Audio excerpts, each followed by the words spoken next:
বন্ধুরা, শুভ সকাল। আমার স্নান পুজো সব হয়ে গেছে, ব্রেকফাস্টও হয়ে গেছে, আর এখন আমি লাঞ্চ বানাচ্ছি। একটু পরেই আমার ছেলে আসবে।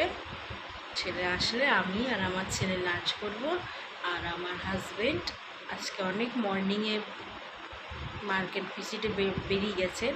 কালকের ব্লগে আমি বলেছিলাম যে আজকে থার্সডে লাঞ্চে আছে ভাত, এটা ওল সিদ্ধটা ঠান্ডা হলে মাখবো। কুঁদরি আলুর পোস্ত, এটা কালকে বানিয়েছিলাম, ওটাই গরম করেছি। মুগ ডাল, আর এটা হলো ভরোয়া পটলের ভেতরে ছানা দিয়ে, ছানার পুর করে ছানা ভরে ভরোয়া পটল। Good evening.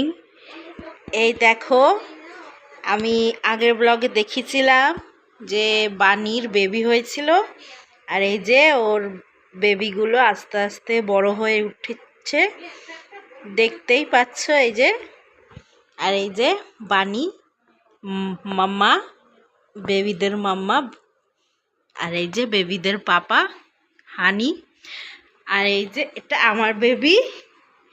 এখানে প্রচণ্ড গরম, তো সেই জন্য ওকে একটু খালি গায়ে রেখেছি। আমার ডিনার হয়ে গেছে, আমি শুতে চলে এসেছি। আমি, আমার ছেলে, আমার হাজবেন্ড। কালকে ওর স্কুল আছে। তো আমার ভিডিও ভালো লেগে থাকলে লাইক অ্যান্ড সাবস্ক্রাইব করে দিও। Bye, good night.